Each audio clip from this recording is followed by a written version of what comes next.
welcome to the Giraffe Social Media Podcast. It's what social media managers are talking about. I'm Ellie, and today I'm joined by Katie and Amber. Hello. Hello. Coming up on this week's episode, we'll be discussing if we started thinking about Christmas, quick social media hacks to boost your accounts, along with Instagram making links in stories available to all accounts.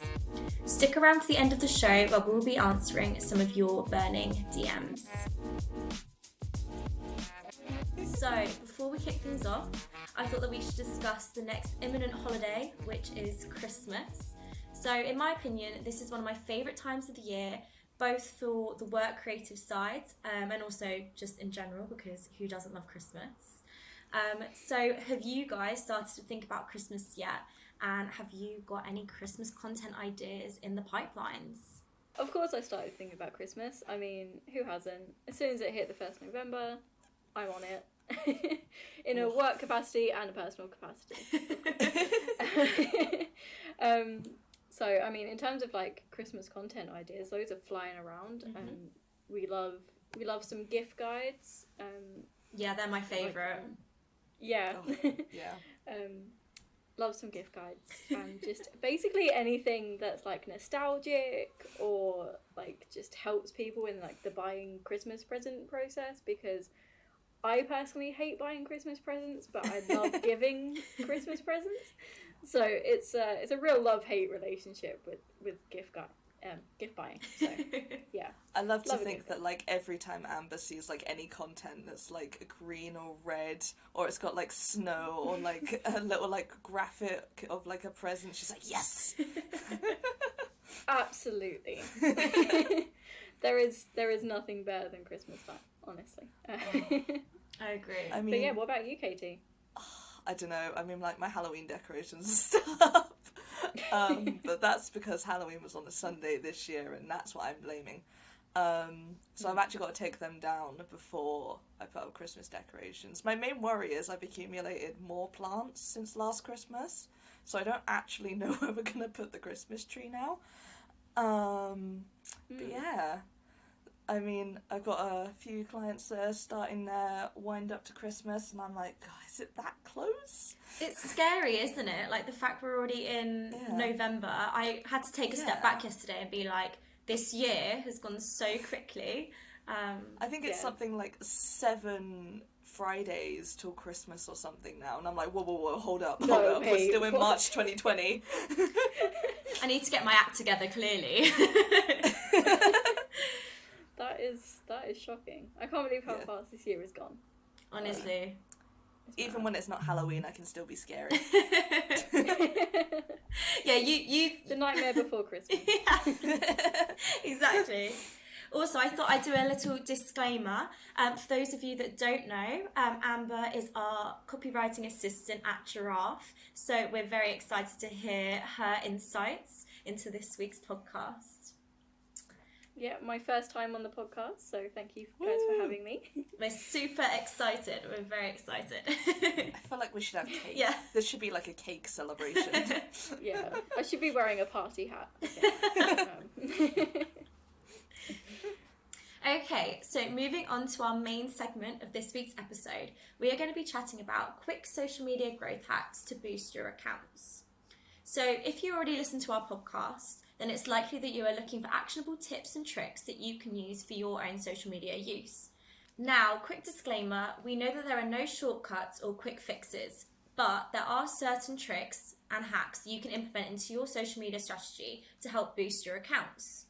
So for today's episode, Katie, Amber and I are going to be talking you through a couple of tips and ideas on quick social media growth hacks to boost your accounts.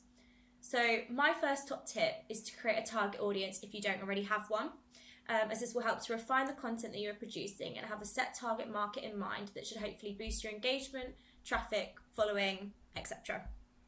So taking the time to research your target market or intended audience and understand what they like and what they want is incredibly beneficial in the long term. So what ideas or tips do you guys have? Amber, would you like to start this off? Sure thing. So yeah, I mean, definitely your target audience should basically just be at the forefront of all of the content you create, sort of on social, on your blog, just any videos you create, just everything. Mm-hmm. So in terms of social media, sort of researching which platforms they're most active on and sort of what they're saying about your industry, about your competitors, what even language they use, so that you can sort of adopt a tone of voice that would, fit with what they're saying and really relate to them. Yeah. And then they can relate to you. And also finding out their pain points. We all know that social media is a hub for complaints. And it's like typically the first place people go before they even sort of contact customer service direct. They'll go straight to social media. So it's a great place for finding out like what they like and they don't like, in terms of not just your products but like your competitors and just in general in the industry.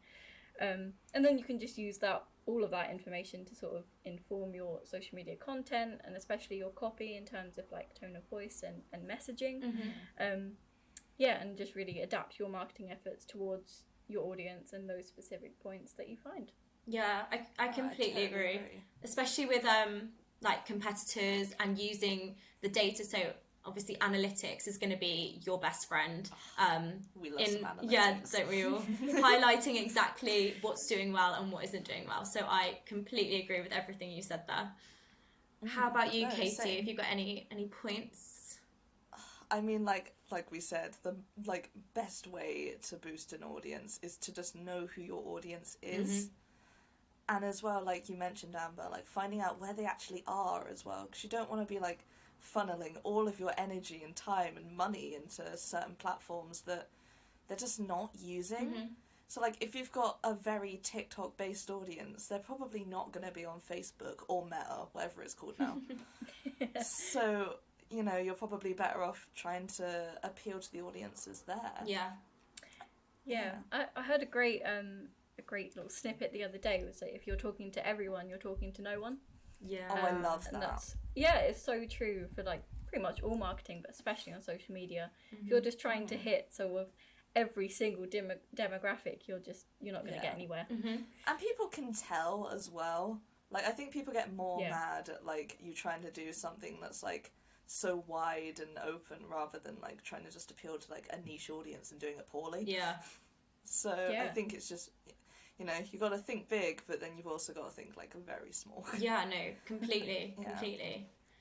I mean, I was gonna say also, when not only just like your target demographic and the target area, also use the software. So at Giraffe we use Sprout Social, which is a scheduling software, and they give us a feature which will post on our socials at their individual peak times. So that's obviously incredibly useful to help grow your account, and it's the best, isn't it? It's just like the simplest and easiest way without us putting in any extra effort, which as social media people, what more could you want, really? But work smarter, not harder. Exactly. Definitely. I mean, I know this is about social media, but as a content marketer, I just can't help myself.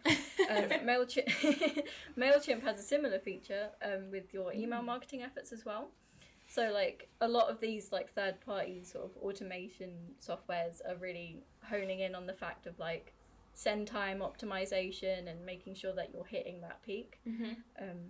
So yeah. That's so cool. No, that's such a good point to make, because obviously me and Katie don't use MailChimp, so for all of our listeners at home, super duper helpful. Do you guys have any other tips that you have? I mean, I think with the content you're producing, like once you have worked out your audience and who you're wanting to appeal to, I think one of the best things you can do, and we've discussed this before and we've talked about like infographics in the past, but shareability is just the perfect, like that's the key on social media, because if you've got content that's shareable, like that's it, that's just free promotion really. No, literally, I mean, I don't know about you guys, but a lot of my friends, especially on Instagram, for example, they will often repost other people's Instagram content on their stories, and I always find myself clicking on it. So it's just another way to drive traffic to your accounts. I don't know whether you guys are the same, or it's just me clicking on and being nosy. No, totally. Oh, definitely. Yeah. But it's that thing, it's building trust with your intended audience, and that's how you do it. Shareability, sort of relatability, Yeah. you know, making sure you're hitting those points. Yeah.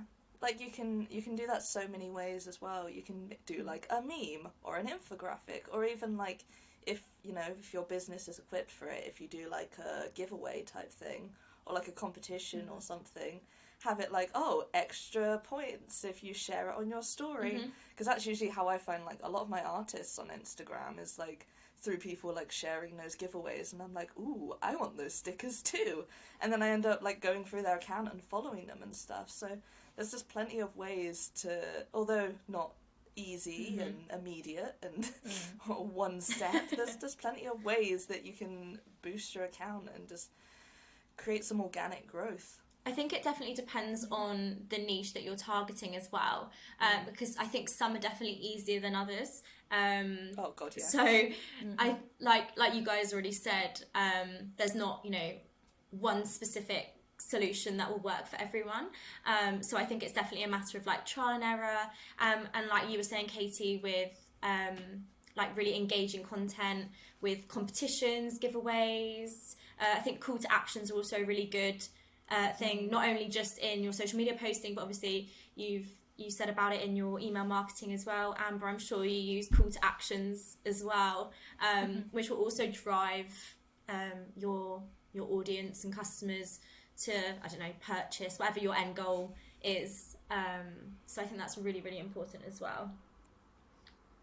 Yeah, definitely. I think also on that, like, speaking of call to actions, just making sure that you're being as simple and straightforward with your audience as you possibly can. Like, don't confuse them with like 5 different CTAs, like double tap this and then swipe and then comment and then go to the link in bio. So much.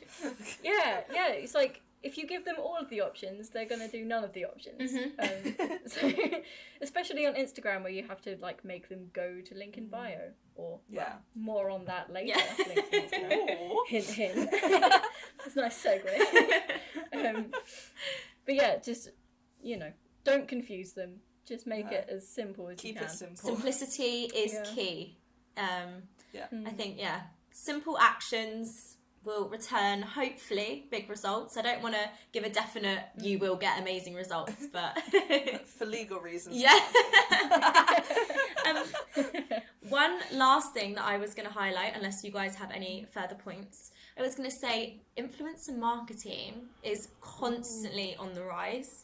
And I feel like, in my own personal experience, if I see an influencer that I absolutely love promoting a product, even if I don't necessarily buy it, it will drive me to that particular brand, whether that's their social media pages or even going to their website. I will spend a significant amount of time looking into that. I don't know whether that's the same with you guys. No, I agree. It's just like they're called influencers for a reason. Like, it is their job to influence. So I don't know why you wouldn't utilize that in your strategy. No, definitely. Especially if you've got like a product that aligns like perfectly with them. Why would you not like seek them out and be like, hey, wanna collab? Please. Yeah. I think a lot of small businesses kind of get a bit spooked by sort of thinking of influencers as like people with 3 million followers and like they have to pay like thousands per month to be able to get them, and that's just not the case anymore. There are so many nano and micro influencers out there. There's definitely going to be one in your niche. Exactly. And quite often you find that like micro and nano influencers have probably a more engaged audience anyway. They're probably closer aligned to what you want as well. So it's like it'll probably return like the same results or similar results to paid promotion and stuff. It's just a more humanized way of doing it. So there you have it. Those are just a few examples of quick social media growth hacks to boost your accounts. Remember, results aren't going to happen overnight, and there is no one size that will fit all. So trial and error will be your best friend. Now it's time to dive into the top social media news story of the week. Instagram has made links in stories available to all accounts. So for those of you who don't know, up until very recently, Instagram story links were only made available to accounts with at least 10,000 followers or verified accounts. So now all users will be able to use this feature on the app regardless of size of the account, and this will allow the potential value of stories for driving audience action and engagement. So I think this will be really interesting to see how this new feature addition will work out for smaller creators and businesses. I'd really love to hear your thoughts on whether you think that these new tools will help them, especially small businesses in particular. Yeah. I mean, I love this. Of course I love this. It's like, I don't know if you guys have ever had to, like, I have, like, no personal use for it, but, like, for clients, like, if they've got an Instagram shop, like, integrated into their account, and, like, if you want to tag a product, it's just so, like, finicky. It's horrible. So, like, this is just going to make my life so much easier. I could not have been happier when I saw it come up. I was like, yes! No, it's, like, really exciting, I think, for both, like, personal use and business use. And then, obviously, small businesses are absolutely going to thrive using this product. This service, link, whatever, however you say it. But no, I think it'll be really, really exciting to see if it actually works in their favour and you can see like a steady increase. Because especially since there was the update with Instagram, not very long ago, where they were saying they are focusing more on like video content and like story content. So I think giving that, like allowing that feature to be available for everyone, regardless of size or whatever, I think it's nice and inclusive, and I'm excited. There is part of me though that does worry, like how, like whether or not it might end up like. I think this is just me being cynical because like I only like Instagram stuff to a certain extent, and then they go like turn around and ruin it somehow. It's just my distrust of their algorithm. But it's like I wonder if like, because I know a lot of social media platforms are designed to keep you on the platform. So when you do have things like hyperlinks and that, those posts don't get as featured as other ones do organically. So I do wonder if it, I mean, hopefully it will work in the like, business's favour, but that's always my like a worry, where it's just like, this is a really cool feature and hopefully it does work the way it should, but hopefully it doesn't end up suppressing as well. Yeah, I mean, I think only time will tell, really. Yeah. I think it also depends on kind of what links you're actually going to be sharing. Oh yeah.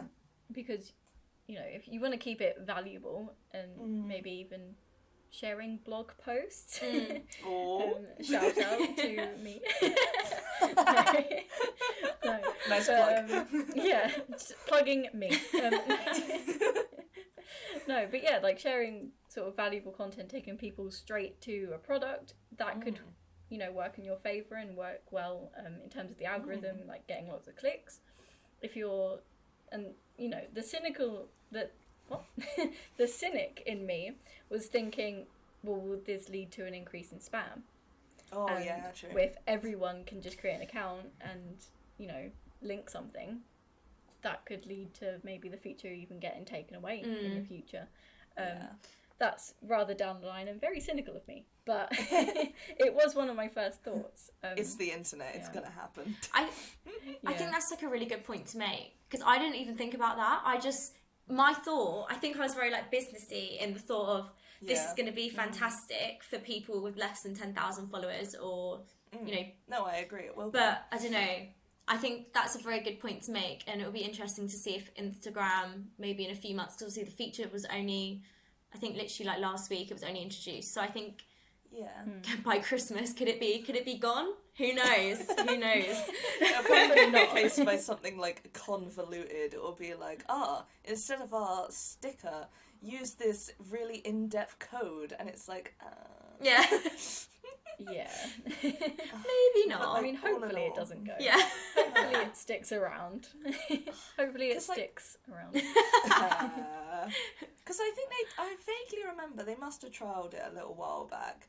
Because, like, I remember it being a thing for, like, certain accounts. So it being available for everyone, I don't know. I think, although, like, we've discussed, like, the practicalities and we've been as cynical as always, I think in the long run, like, it's gonna make it so much easier, especially where, like, Instagram and the captions and comments and that, you can't link stuff, like, you've got to rely on the link in the bio. Yeah. So it's just gonna make calls to action, like, a lot easier.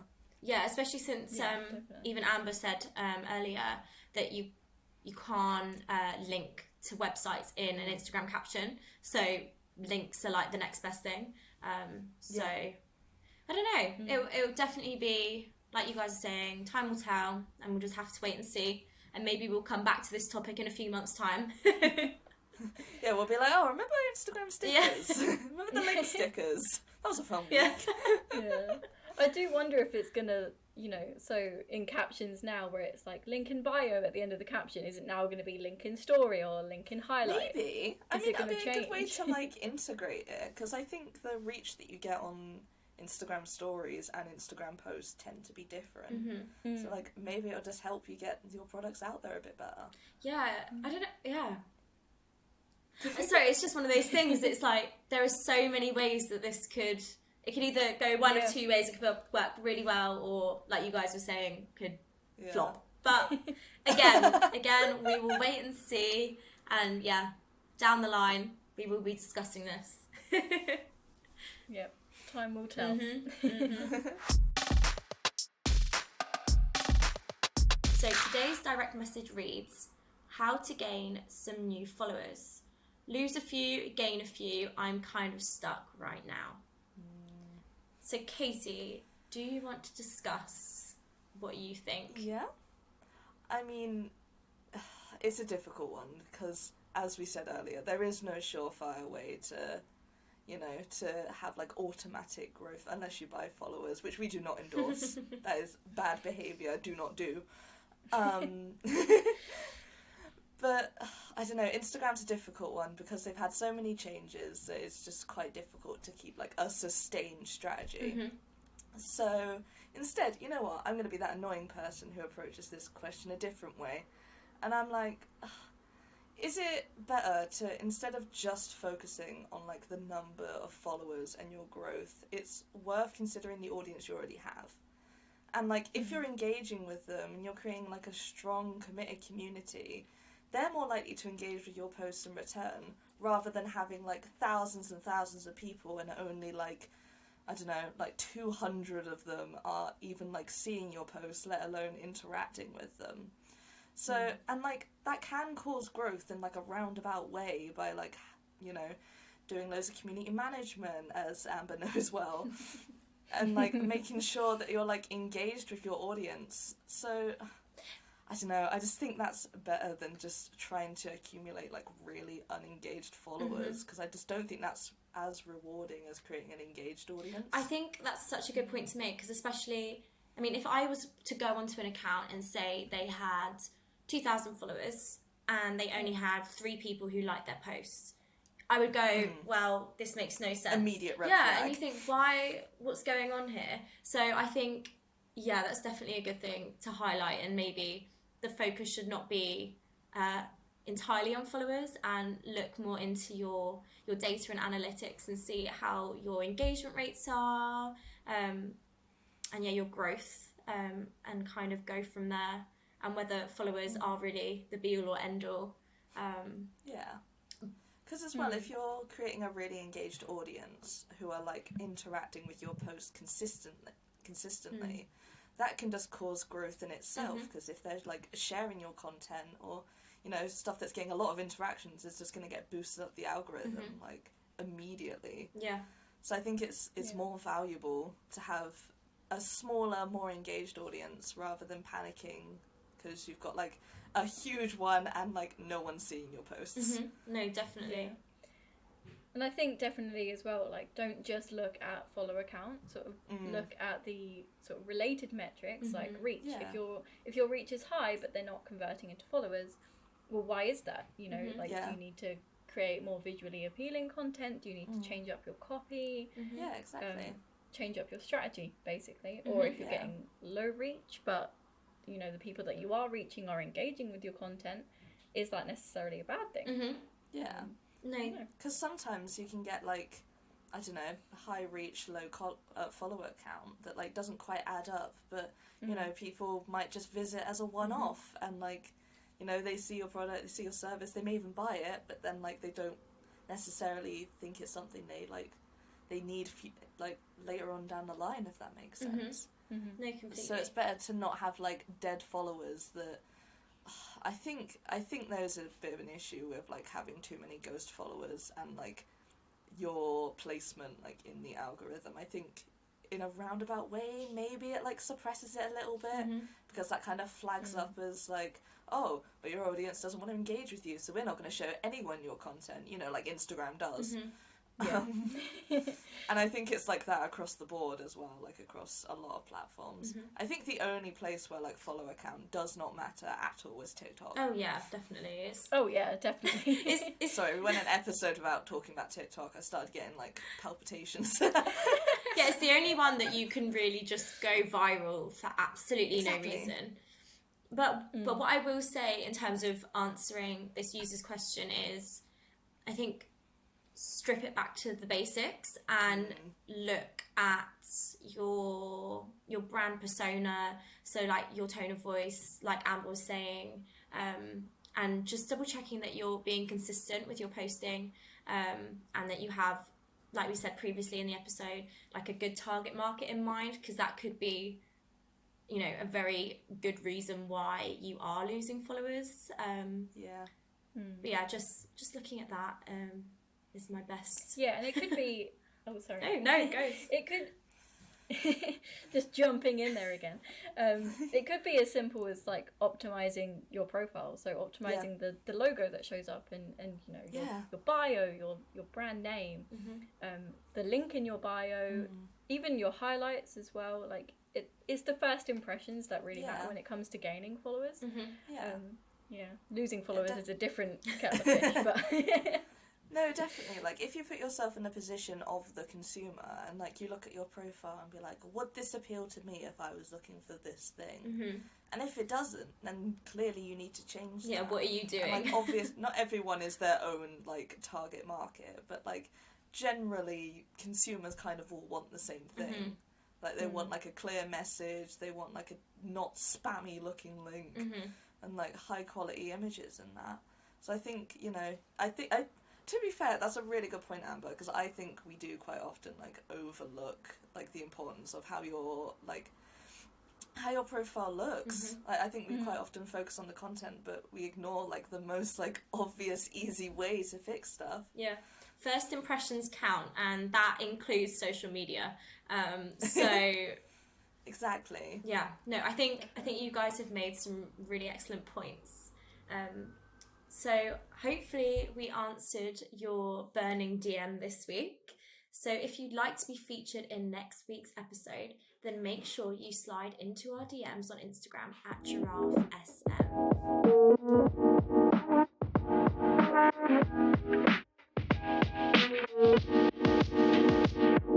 Well, that's all we've got time for today. If you enjoyed this episode, don't forget to subscribe if you're listening on Apple Podcasts, or follow us if you're listening on Spotify. We'd love to hear what you thought about today's episode, so make sure you reach out on social media and let us know what you thought. We've been Giraffe Social Media, you've been amazing, and we'll see you next time.